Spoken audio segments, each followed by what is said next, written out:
I'm going to keep going on this, and hopefully you've been realizing that this side involves yellows and oranges and reds. This has some yellows and some red mixed in with various colors, but typically these colors are what are termed warm temperature colors, and these are cooler temperature colors. That's not all the way true, and really it involves just finding two colors regardless of where they would fall on the color wheel and figuring out which has more blue in it, which is cooler, or more yellow in it, which is warmer. And sometimes that's hard to do. But hopefully you're also realizing that as I'm getting darker, and I know I've said this, that my go-to color for a darker pigment on the warmer side of things, the more orangey, or and orange has yellow in it, that I typically go for some kind of mix with quinacridone burnt orange, and depending on how dark I want to get, I also will bring in some neutral tint just so I can get that much closer to black. But neutral tint is good for is better for sticking with the blue colors for the most part. So here, what I'm going to do, I'm going to work on this red and try to get to a black version of red. And I know that the red that I've been using for this one is the Naphthol red. But as you've heard me say, as colors get darker, they get cooler in temperature as well. So it's a good example of, I'm going to reach for some of the Quin pink as well, which is a cooler temperature-wise version of red than the Naphthol red is. So I'm trying that, and I'm kind of curious how it's going to look. So let's check it out.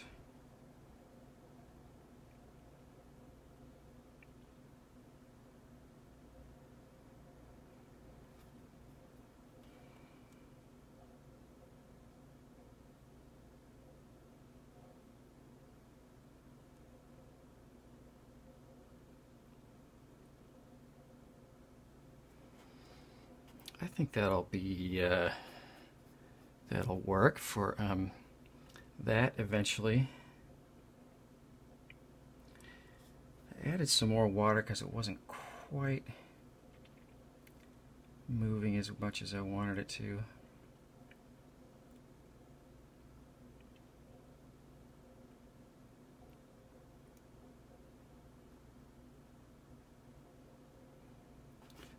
I'm gonna do the old squeeze for that one. So that's on its way to getting darker and a touch more blue, even though I would never describe that color as having much of anything to do with blue. It's still important to know that there is a tiny bit of blue in there. And speaking of blue, I think now I'm gonna do kind of a similar thing. I'm trying to think where I should do it. I'm not going to use any Naphthol red, but I am going to start going a little bit more purpley as I get darker, but I'm going to start with some of that Quin pink.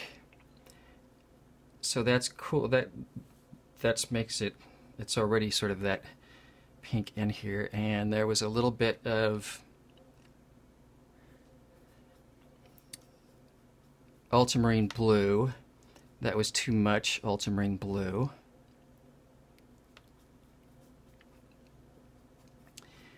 And I still want it to make sure, it's still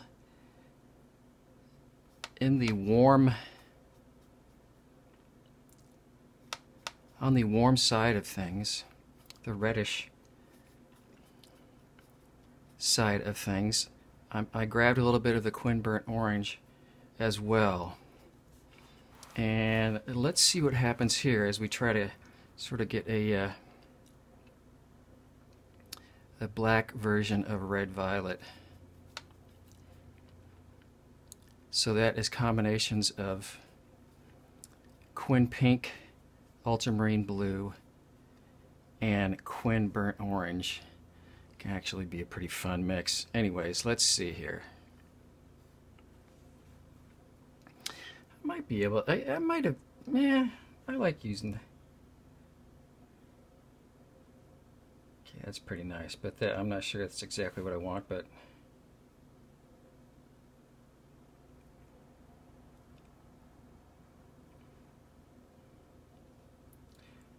another thing you're hopefully figuring out is there's different ways to achieve different sort of overall hues, but each paint has a little bit different personality and will dry slightly differently.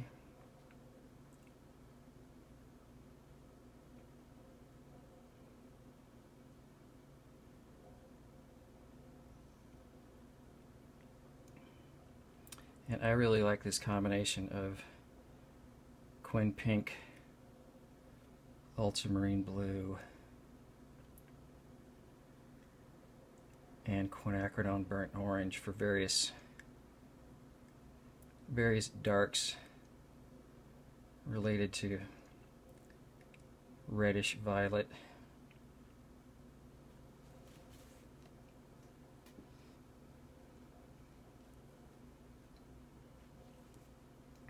I think that's going to be working for you guys, so I'm going to come back over here, and what I'm going to do for these guys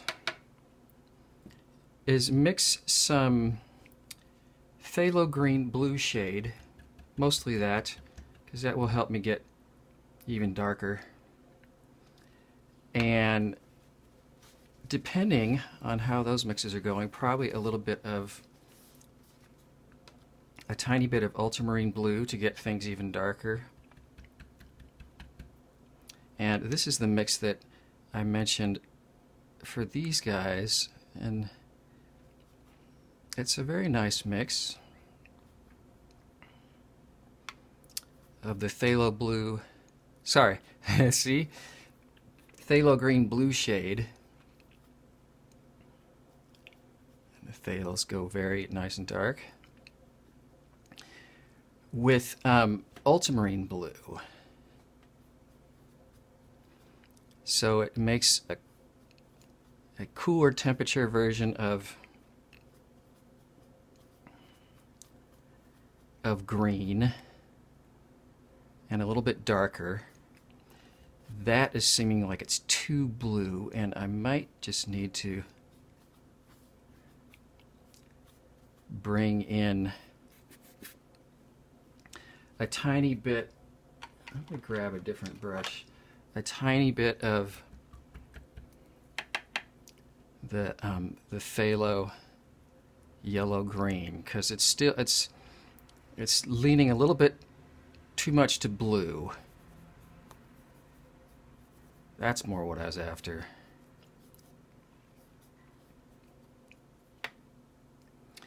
Let's see if there's too much blue in there.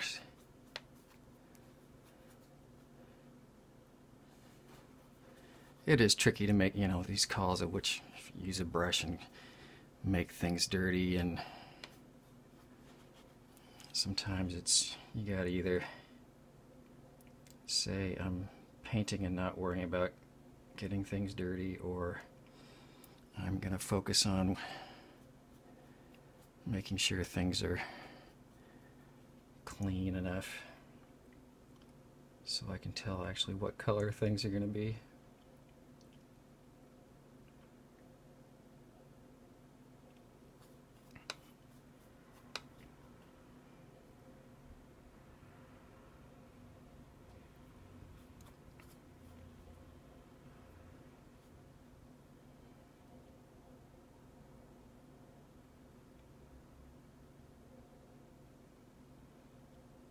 Keep sort of thinking it's time to go to a smaller brush, but I keep not doing that, huh? I do like this number 8. Casaneo. Oh, it's the Casaneo.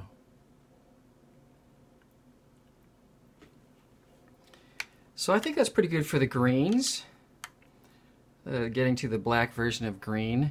I am gonna switch finally, and for the yellow green, trying to get a black version of yellow green, I'm going to need a decent amount more of actual yellow green into this mix right here, because there's just not enough yellow.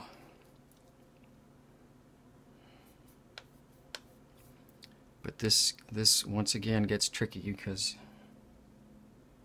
anytime you're talking about trying to make yellow dark,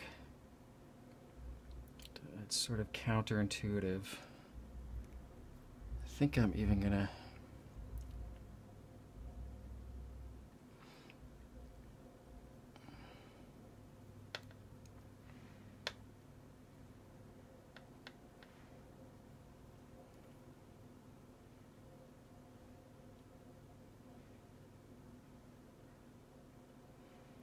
see how I'm just sort of grabbing some additional color that I want to use to mix and introducing it up here, just like we've been doing for all of these swatches. And you also notice I shifted over here because there was just a little too much blue over there still, but here I am doing the same thing. Let's see.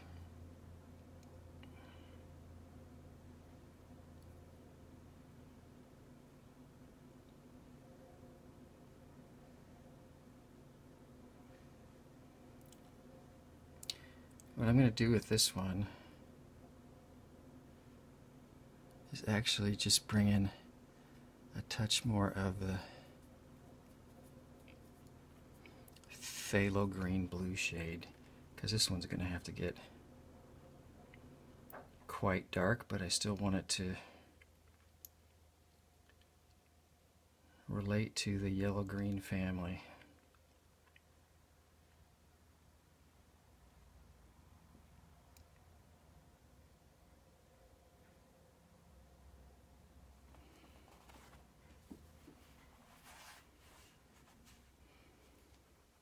That's getting there. I think I will dry all of this stuff, let it dry, and come back for more.